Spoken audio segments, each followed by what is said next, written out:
ఇదే కదా నీ కథ ముగింపులేనిదై సదా సాగదా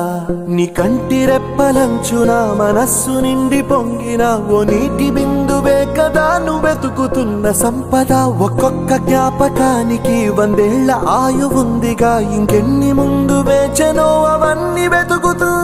పదా మనుష్యులందు నీ కథ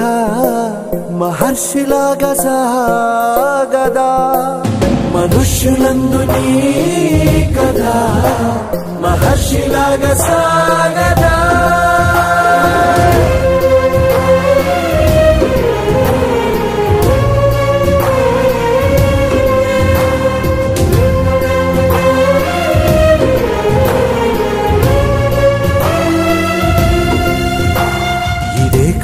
ఇదే